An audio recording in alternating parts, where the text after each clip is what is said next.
Depuis le 12 mai 2025, un document signé par la mairie de Goma circule sur les réseaux sociaux et dans les rues de la ville. Il y est question d'une nouvelle taxe d'assainissement censée financer les services de salubrité publique. La diffusion de ces documents a rapidement divisé la population. Certains y voient une mesure réelle, d'autres dénoncent une intox. Pour apporter des éclaircissements, le maire adjoint sous l'administration de la FC M23, un mouvement actuellement au contrôle de la ville, a pris la parole.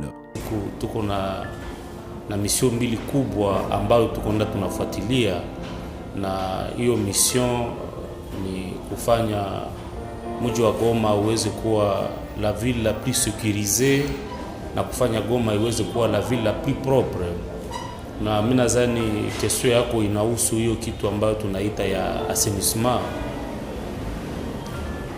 Tuko na alika population siku na mchana kusema tunapaswa tuasenire mji wa Goma.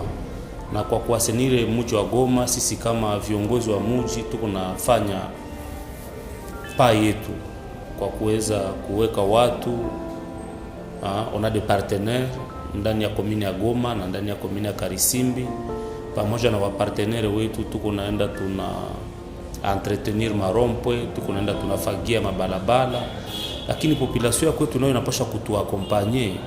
Il est vrai qu'il y a eu un document qui a circulé sur les réseaux sociaux, un faux document que nous ne reconnaissons pas.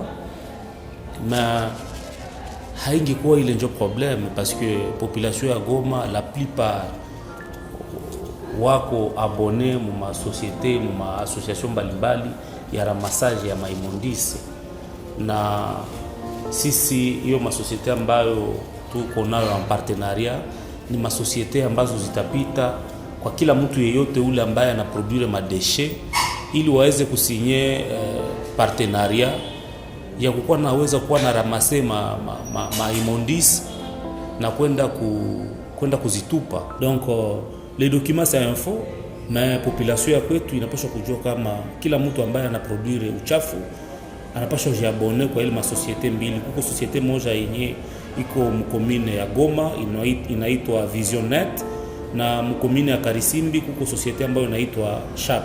Ni hizo societe mbili ambazo meria Goma iko natumika nazo, na watu wote ambao wanaproduire madeshe, wanaproduire maimondis, wanapasha fanya sorte ke wanajiabone kwa ile masosiete.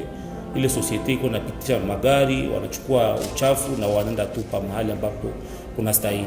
Wale ambao wakati tumefika hapa wametusaidia kuleta usafi, wale ambao wako natusaidia, tuko na maprojekti ya kupanda mamiti, wale ambao wako na entretenir marompo, wale ambao wamekamata watu wanaweka kwa barabara, wanafagia barabara kwa bure, ni wale njo watu ambao tumepatia marché parce que il y a eu un certain nombre de conditions. Haikukuwa tu kusema huko na bene moya ya kutosha uchafu na joto ukamate, hapana.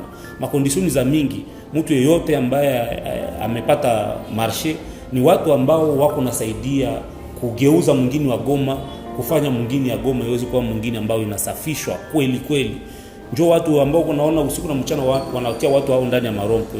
Donc objectif ni kumaintenir propre la ville de Goma, na wale ambao walijikuta wako tayari ile vrai walikuwa wengi, lakini kwa wale wengi ni wale société mbili ndio tulikamata parce que wali remplir ma condition, wali remplir ma critères ambazo sisi tulikuwa napenda. Ile faux document kuko ma prix ambazo siko abordable, même si c'est info.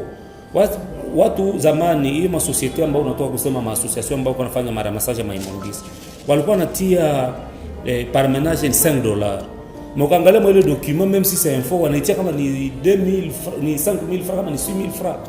Donc une affaire de $2 inatoka ku 5 inaenda ku 2. Mais Kinshasa inataka intoxiquer toute population kuonyesha kama ile ni mbaya. Même si ces documents là ne nous appartiennent pas, mais nazima tuangalia kufanya en sorte que prix ambao watakuwa nalipisha wale wa partenaires yetu ikuwe prix itakuwa abordable pour tout le monde. Hatutaki kunyanyasa raia, hapana. Tulikuja kusaidia population ya kwetu. Parallèlement, une autre mesure a également prêté à confusion. L'interdiction de certaines boissons alcoolisées, notamment celles en emballage de moins de 300 ml ou en plastique souple. Là encore, certains citoyens ont crié à une interdiction totale de l'alcool.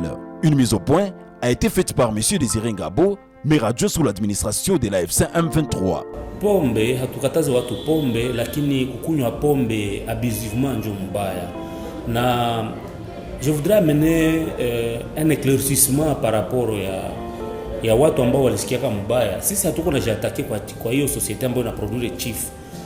tulipana chife kama mfano ile chife ya Musashe, unasikia, tulipana chife kama mfano, lakini ni watu wote ambao wanaproduire pombe banaiweka Musashe ama mumeziri yote nyiko ya moins de 300 ml, wote ambao ikuwe chife yenye iko 300 ml kupanda, ikuwe pombe yote ile iko 300 ml kupanda iko autorize. Na ukaangalia hata dossier ya pombe mpaka sasa hatujaweka nguvu, paske sisi tunaendaka kwanza tunaanza hubiri watu. Hata hiyo dossier ya watoto wa kidogo wa maibobo ambao wako mbalabala, tuko ndaka kwanza tunawahubiri. Apre kuwahubiri mwenye hata sikia yeyote yule ambaye hata sikia, ndio tutaweka nguvu, tutaweza weka nguvu na kuhakikisha kabisa ke watu wote wamesikia maneno ambao wakuu viongozi walisema, parce que l'objectif ni kutengeneza mwingine. Vous imaginez une société où à 6h à 7h de jeunes bashanza kunywa pombe. Vous imaginez une société où un enfant, un écolier, un élève, un étudiant iko nenda kwa masomo niko na kale ka sachet iko na kunywa. Unaweza chunga nini kwa ule mtu? Nous l'objectif ni kusaidia population.